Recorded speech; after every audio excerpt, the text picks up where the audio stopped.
Hey guys, welcome back to my YouTube channel. Shantia here. So in today's video we are doing a review for season 14 of Married at First Sight episode 4. If you're new to my channel, I dedicate this channel to the women out there, helping them to live in a way that feels the most natural to them, and that is truly what I believe in. I feel like there's a way for us to not assign ourselves to specific ideas of what it means to be a woman, but live in a way that feels more authentic to us. And I think the way that I like to teach that is by speaking my truth and being very level-headed and grounded in my perspective, and thus validating women's concerns out there for, you know, what it is we want. I'm all about promoting desire. So it's like, what do you want? What do you want for yourself? What do you want in your life? Create that experience and believe in it. I want to go ahead and start out with saying, if you have not watched the interview on Tamara Tattle's YouTube channel that she did with Mryla just today, or I think it might have been yesterday, go ahead and check that out. It gives you so much more insight into Mryla and Gil's relationship. I'm actually going to do another video after this talking about that because I have a lot to say on the topic. And it just kind of validated a lot of what I felt before in terms of how their relationship ended. I think they were just not compatible. I'm glad Mryla spoke up and shared the details because she gave receipts. Mryla, to me, doesn't strike me as someone who tries to lie. I know she gets a lot of hate because of the lifestyle she wants. There's women out there, they're striving and they're going for the things that they desire in their life. And I feel like as women, like in our community, amongst each other, we should be supporting each other to go for what we want, not knocking it down or judging one another for wanting those material comforts. When you don't look out for yourself in that way, you're gonna end up having to struggle with those things later on in life. You have to plan. You have to think about if this partner actually has what it takes to provide with that. And we're really gonna get into that conversation, I think, again with Noi and Steve. I'm gonna start out with probably the less problematic couples and then move on to the ones who experience more drama, more intensity in this episode. Right, starting with Jasmine and Michael. So far they have a nice vibe together. What I like about the two of them is they both seem pretty grounded and intelligent. Intelligence is extremely important because it helps you to have those direct conversations with your partner. I feel like Jasmine and Michael have the ability to have conversations with one another without getting so involved in their emotions. It makes for emotional intelligence. So you really need that to thrive in a partnership. I feel like they have a good amount of it, but they got into a silly argument about conflict. They started a conflict about conflict, which I guess if you're gonna start a conversation with your new spouse, I think that is an important conversation you want to have. You want to understand one another. I understood both of their perspectives. Let me actually rewind and let's talk about the conversations that Jasmine had with his sisters and that he had with her mother and I believe her sisters as well during the family meetup. So during Jasmina's conversation with his sisters, it went really nice. They really enjoyed her. They like her personality. They seem like a good fit. They mentioned that Michael tends to focus on the worst case scenario so he can be prepared, which to be honest is a turnoff for me because I am an optimist and I am a dreamer. But when I really thought about it, in a relationship, men typically are more of the realists. You usually want at least one level-headed, grounded realist in the partnership, and you want one dreamer. What the dreamer is going to do is they're going to help expand, right? It's like, what more can we do? What more can we bring into our family? For example, for my parents, my mother, she wanted a home. She wanted to buy a home. She wanted a nicer car. My dad, the realist, he really had to think about, okay, if we're going to really work this hard to create this experience, we have to think about how we're going to be able to do that, how we are actually going to be able to bring that into fruition. So he went to work doing that. My mom too, she also went to work doing that, but he was more of the one who had more of the financial literacy understanding of how money works. The two of them worked together to expand, to create an experience for their kids, for themselves, that included both their dreams and realistic practical goals to achieving them. If Jasmine and Michael can agree on this is one thing I think they can agree to when they open their eyes and they really look at it. Both of their perspectives are valid. And both of their perspectives can help one another. When it comes to retirement, when it comes to saving, these are things that realistically you have to be prepared for. You definitely want someone who has the ability to do that, which is great. As far as thinking about the worst case scenario or not thinking something's gonna work out or having low expectations, Honestly, what that speaks to me is low confidence. When I hear someone talking about, oh, I just expect the worst, it drives me crazy sometimes when people say they are realists, because I'm like, so basically you're a pessimist. When you say you're a realist, to me, it's almost like you're a pessimist, because realistically, you have no idea what you're capable of. A lot of people limit their potential. They stunt them. They stunt themselves. You have no idea what you're capable of. In fact, we have unlimited potential. If she can remind him of that, and he can also remind her, hey, it takes practical steps to get to where we're going, they can actually become the ultimate dream team together. Jasmine said that's a red flag for her. I get that vibe from Michael that he is too serious, and he gets really serious sometimes. It's not necessarily a red flag, but it's something to watch out for, because ultimately, you know, in a partnership, you want to enjoy each other's company. You want the romance. The way that you create that romance is having the ability to enjoy life. If you have the ability to enjoy life, then we can have fun together. And that's what she keeps emphasizing, is the playfulness. I think because she can be very serious. She needs someone who can not be so serious with her. Jasmine also mentioned in her conversation with Michael's sisters that she's only ever had long distance relationships. Now, let's be honest, a long distance relationship is a part-time relationship. When you're really living with someone day in, day out, you can't leave. They're just always there. They're not going anywhere.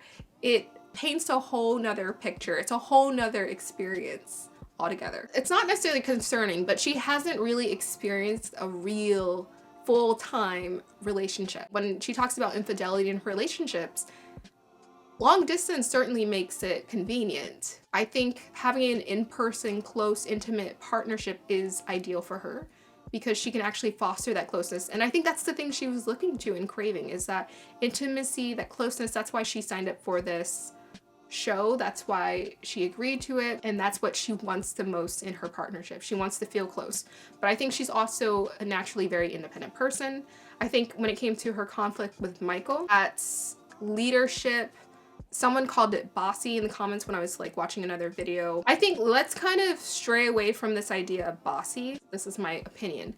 I don't really like using that word all the time. I feel like people use it with a negative connotation attached to it. When people say bossy, I don't think it's a compliment. In work, it can be, but in a relationship, not so much. She's not really coming off to me like super bossy. She's coming off to me as stubborn and direct. She's stubborn, she's direct, she speaks her mind. When she speaks, she actually comes off as kind of soft-spoken. I think when the conflict comes up, that's her fear showing. You know, the fear of relationships, the fear of what she's seen in the past before. She's kind of reliving that. She's wanting to create a much more positive environment for herself because she's seen so much negativity in relationships. I think it concerns her, it pricks her that Michael sees the worst case scenario in certain things or expects it because he likes to be prepared. His sister said he assumes the worst.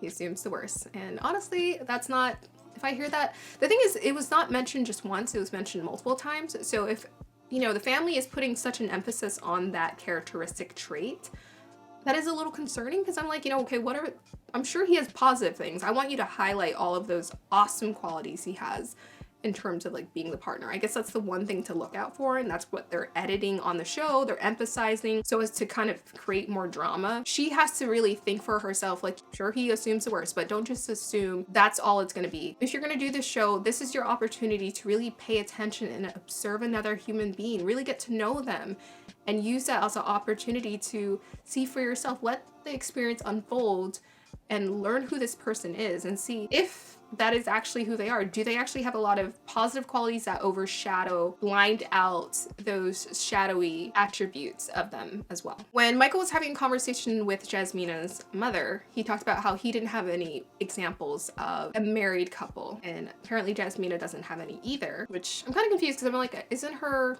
you know, other mother married? But I'm not really sure. She's kind of seen the worst in relationships. He's seen the worst in relationships. Her mother was really concerned about that. And he said that his brother is a primary role model for him. Well, I've mentioned in my previous videos the importance of finding role models. Even if it's Michelle Obama and Barack. Even if that's what it is, read their books. Learn what marriage is like. Read the books, research it, try to learn it. I understand if you haven't had the physical, in-person, intimate experience of seeing a role model, I want you to go find one. Because people who want to do better in life, they find role models. For example, I feel like my parents personally struggled a lot in their marriage. They weren't exactly my primary role model because they struggled so much. It took them a long time to figure out a lot of things. They did a lot of things right, and it was harder for me to see it until I got older because I was in that situation with them and like a part of it, and it was very conflicting as a child. But as we got older and we all matured, I started to see and reflect, okay, they did a lot of things right. But I looked for other role models. My sister and her husband are probably one of my favorite examples. If you have conversations with married couples, you'll find out nobody's perfect. Everybody has issues, and some people have bigger issues than you're expecting. So find some role models. These role models are not perfect. They're flawed human beings. So you're never gonna find a perfect role model where they just have it all together. But find qualities in them. And I want you to emphasize what are those qualities you're wanting to experience. You need to know what you're looking for. Michael mentioned that Jasmina's mom was terrified, but she also used the word exciting. She said it's exciting that you don't know, because then you're kind of creating something new. Again, maybe he can be a little pessimistic. I think her mom is she is somewhat open to the experience, and she's willing to let Jasmina's gonna do what Jasmina's gonna do, but she's willing to be open to the experience. That's pretty much it. I mean, the two of them, they sat down, they had that conversation about conflict. I've heard other people say that they felt like she was way too focused on him. His sister's saying that he assumes the worst, but the thing is, it was brought up multiple times. It's brought up multiple times. At this point, I'm kind of looking at them like, is that really the case? Is that who you are? Because she doesn't know who he is. So she's just going off of what they're saying about him. But just as I said before, I hope she just observes. Take the chance to really get to know him and see what he really is like. The person you are in private, that's the person your spouse is gonna see. That's not necessarily the person your family sees. As far as disagreements go, it didn't end with a blow up, so I think their temperaments are really gonna serve them. Moving on to Noi and Steve. Noi and Steve, I think, are so cute together. I definitely see and feel a connection, and they are vibing together. Noi had a meal with Steve's parents. His parents really, or his father specifically, emphasized that he was a vagabond.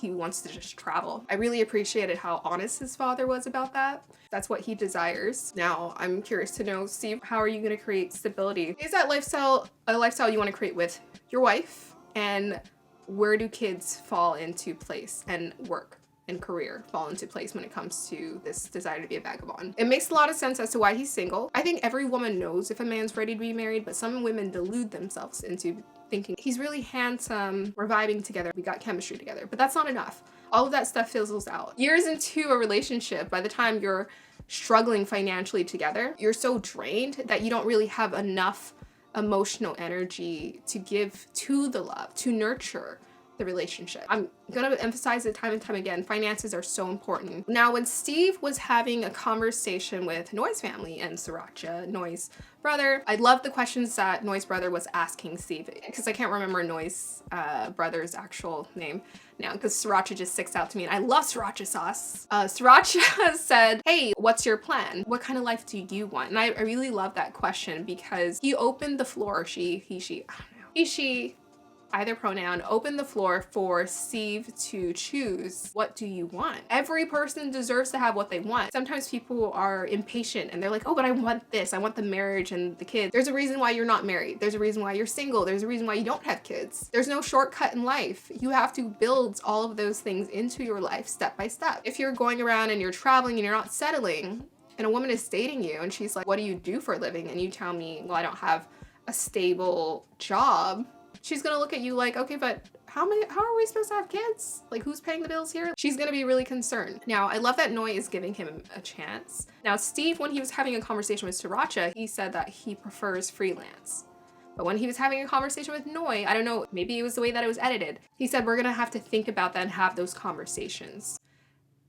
That also translates to me as, you don't have a plan. And to me, as a grown person, you know, you're making money out there. At that point, at the age of 38, you have some financial literacy. You understand how money works. You understand the importance of why people work, why it's important to have something stable income coming in so that you can pay for your shelter, your home, your food, and then also have a retirement plan in place.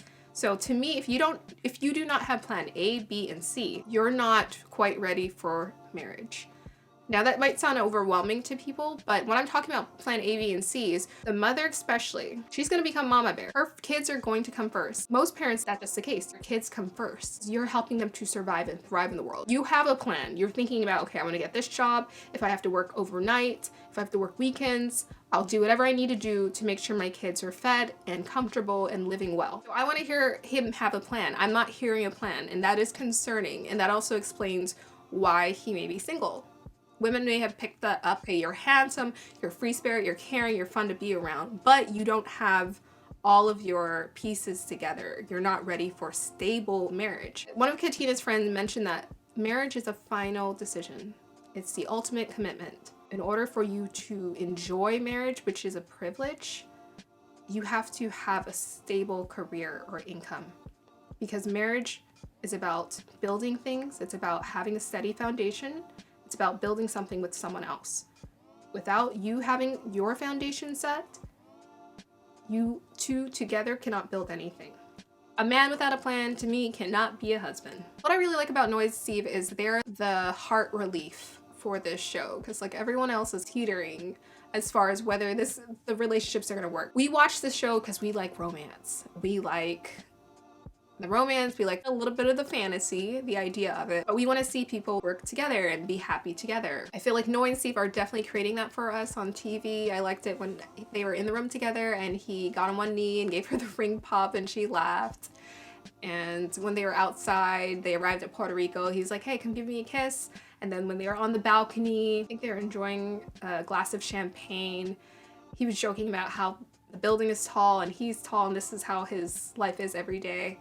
I thought that was so cute. So they have a lot of good connection going on. I felt that. When I read on their personalities and when I started to see their personalities show through the TV, I felt like they seemed like sweet, genuine people. It's easy, I think, to have fun and to have a connection with someone and vibe with people. I think that's the easy part, but marriage is like a whole nother thing. I really hope that Steve gets that job, formulates a plan, and he's willing to do what he has to do to be married and then have kids. Otherwise, Noi's just gonna be left looking for someone else. Moving on to Katina and Elijah one. Let's start off with the cute breakfast or lunch meals that they had, starting with Katina. So Katina was sitting down with Elijah one's second mother. So I don't think that was his mother, because I think his mother doesn't want to be a part of the show. Her images were blurred out when they were doing the slideshow. That was his second mother. He said that, I'm ready for you to be his cheerleader.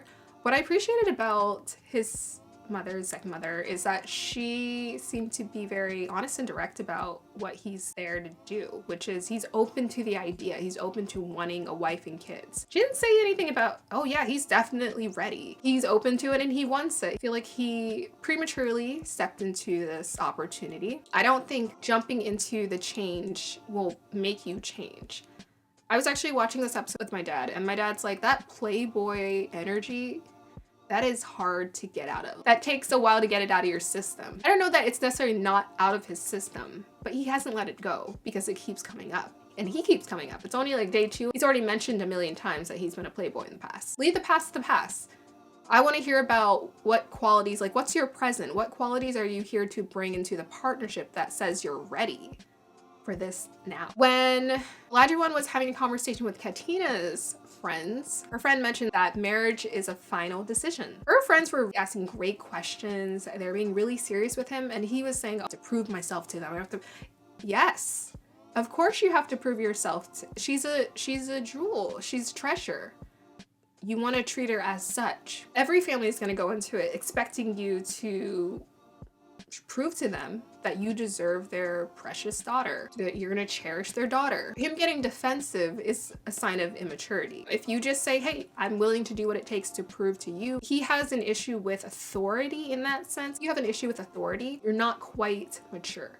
A mature person is like, I understand there are rules. There are rules and regulations we follow for the sake of respecting other people's boundaries, making sure certain needs get met. That's normal. Later on, when Katina and Elijah one were sitting in bed having a conversation, they were exchanging secrets. And again, he brought it up. I've been a playboy in the past. And then he asked Katina what was her secret. And she said that she was a party girl. She's had situationships that were convenient for the sake of convenience. What I really liked is, to me, they seem very real and genuine together. I like those real conversations that they're having. They do feel more like boyfriend and girlfriend conversations as opposed to a married couple conversation. I almost feel like a part of Elijah he wanted to have that conversation so he could feel less guilty about his past. Okay, I got skeletons in my closet, but I want to know yours so I don't feel so bad about mine. He seems accepting.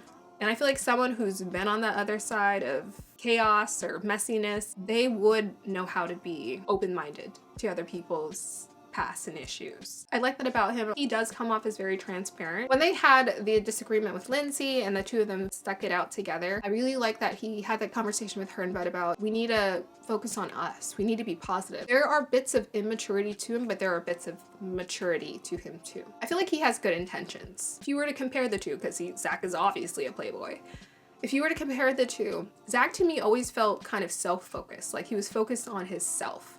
He would always say that he wanted to be the perfect husband and wants his wife to be happy, but he would always do the actions of focusing on himself. He really needed to be coddled a lot. Whereas I feel like Elijah even though yes, he's kind of in fantasy land, he's stepping up to the role. He wants to be a husband. And I really see that eagerness from him. He's like, he wants to be that mature husband, material, reliable person to her. So he's protective of her, he acknowledges her, he just feels more self-aware to me. Zach felt intelligent to me, whereas Elijah seems more self-aware and he seems a little bit more considerate and desiring of community and a togetherness. I think that's great about him. It's not a flag or anything, but I think it is a little bit concerning that Katina got so upset about Lindsay, because to me, I feel like she also has a tick.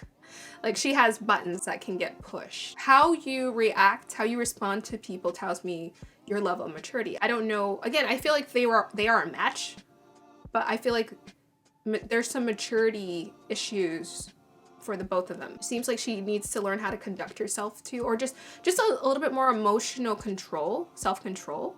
And him too, a little bit more emotional self-control is like needed there for them to thrive and be at that level for marriage. When they're having that conversation about her being cautious, he had a point. Like they both had points. Now his point was that leave that thing in the past, don't let that interfere with our partnership. And I love that he keeps redirecting her. Let's focus on us, let's work on us. That's great communication. I also think that he needs to acknowledge, and this is where his Elijah fantasy land is becoming apparent. He needs to be aware that her being cautious, having met him and he's a stranger to her, is perfectly natural. And her being on guard is also natural. Allow her that space she can't just be the perfect wife for you, right then and there. Give her the space. She's gonna be cautious. The whole point is not that you come into a partnership and you're like, okay, I need you to be this way.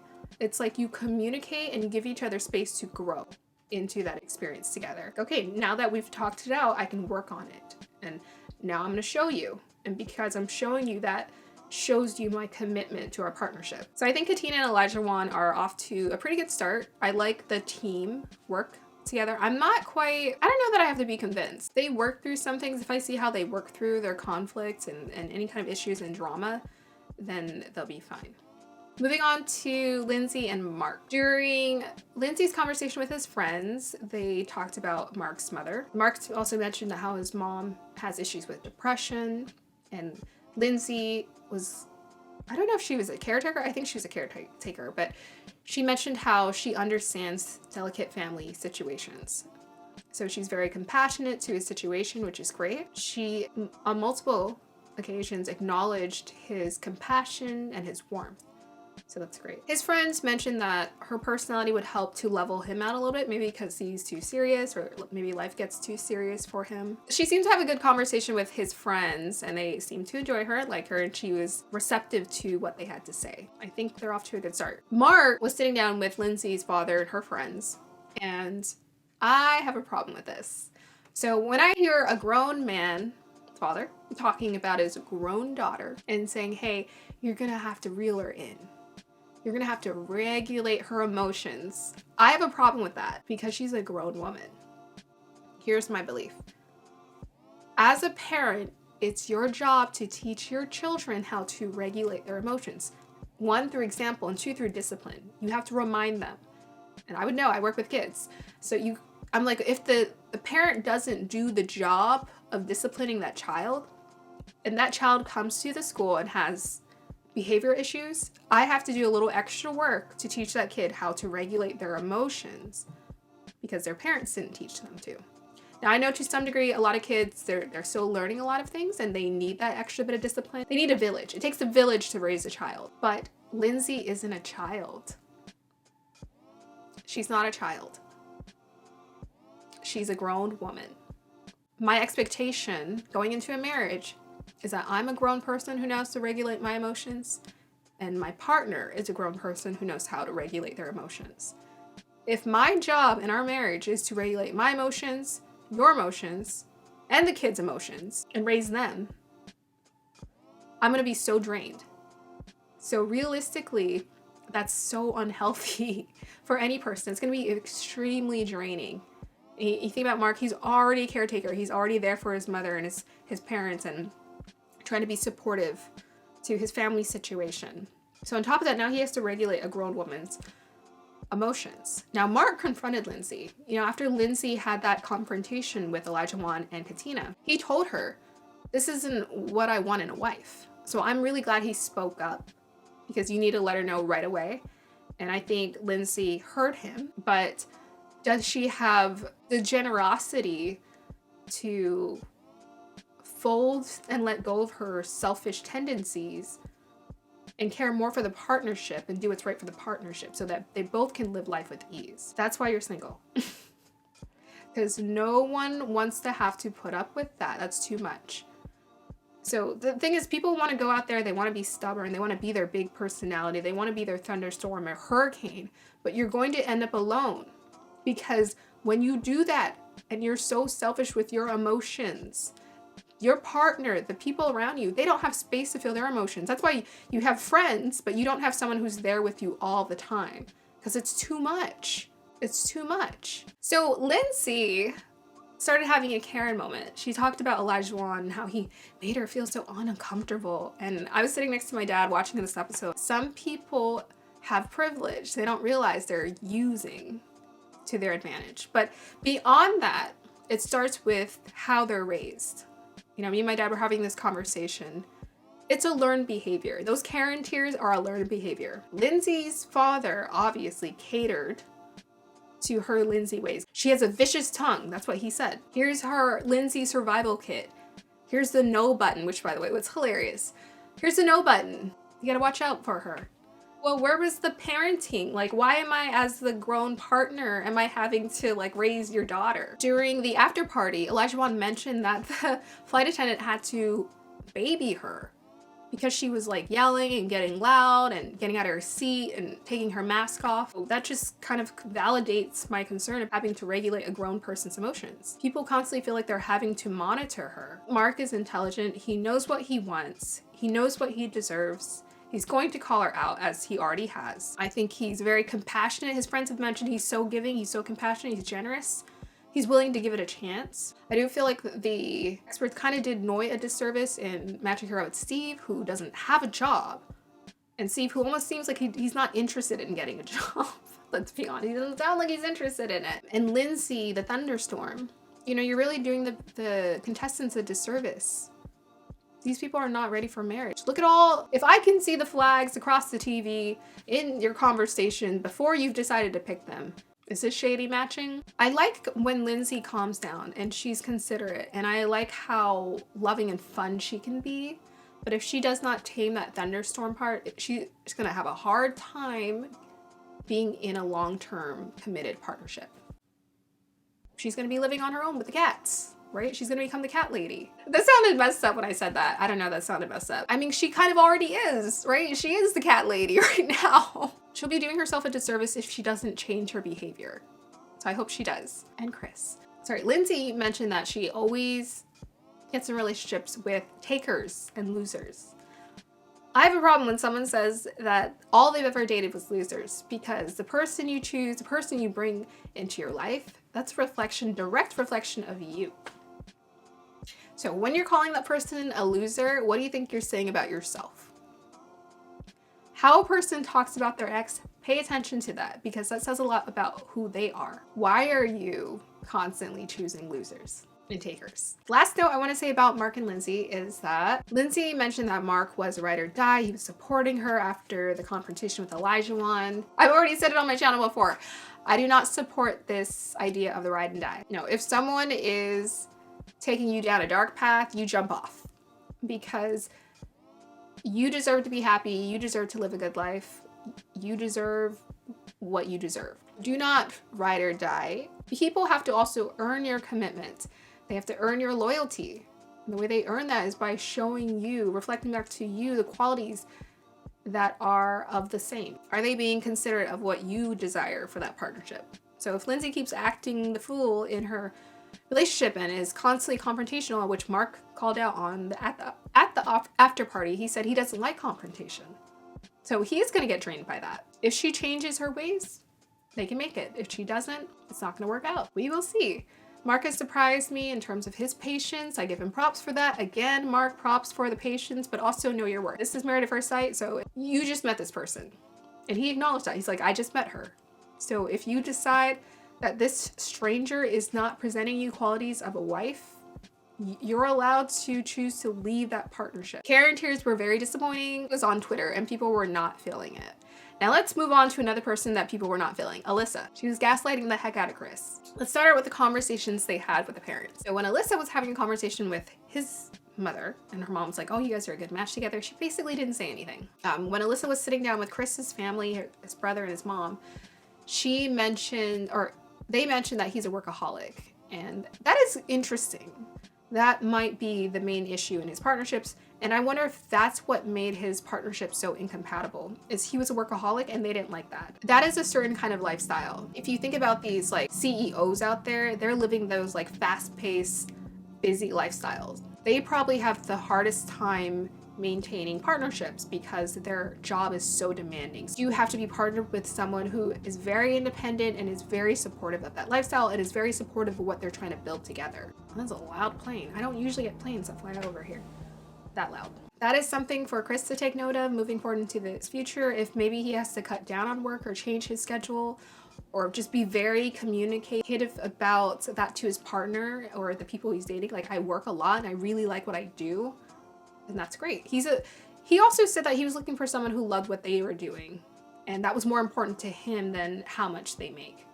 So again, Chris, you'll find someone, just not, Alyssa is not the one. So Lindsay, in a previous after party episode, called her fake. Chris, who was having an honest conversation with her mother and her friend, he told them the truth. She said she just wants to be friends. She's very uncomfortable around me. And she gets on his case for telling them the truth. I'm just like, she's trying to regulate the situation, which is ridiculous because everything comes out on TV and the tears just kept coming out. Every time she's frustrated, she just starts crying. I'm uncomfortable. Well, this is embarrassing. I'm embarrassed for you. With older parents, I feel like the kids come out two ways. Either the kid is very mature, a lot more ready to step into maturity, or the parents let them get away with a lot because they don't have the energy to chase them. And I feel like that was the case for Alyssa. I feel like, just like Lindsay, she was spoiled. Her attitude, her bad attitude, or her spoiled sort of bratty attitude was catered to. Because now she's coming out into the world. And see, this is why it's problematic when you don't discipline or remind your kids to be considerate, to treat other people with compassion and kindness. Is they go out in the world, they start wreaking havoc.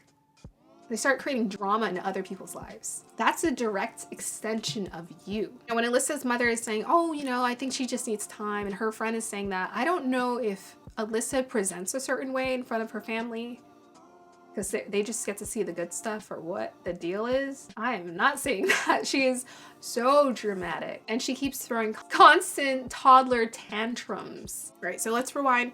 Chris had the conversation with her mom. He was very honest and direct, talked about how, I don't know, if she's done or not. She's not interested in being around you, looking at you. It's a done deal. She said that she was gypped. She was disappointed. Listen to your intuition, Chris. He said that she was gaslighting him. She was gaslighting him. She was making him feel guilty about being honest to her mom and friend about what was going on and saying that he was disrespecting her.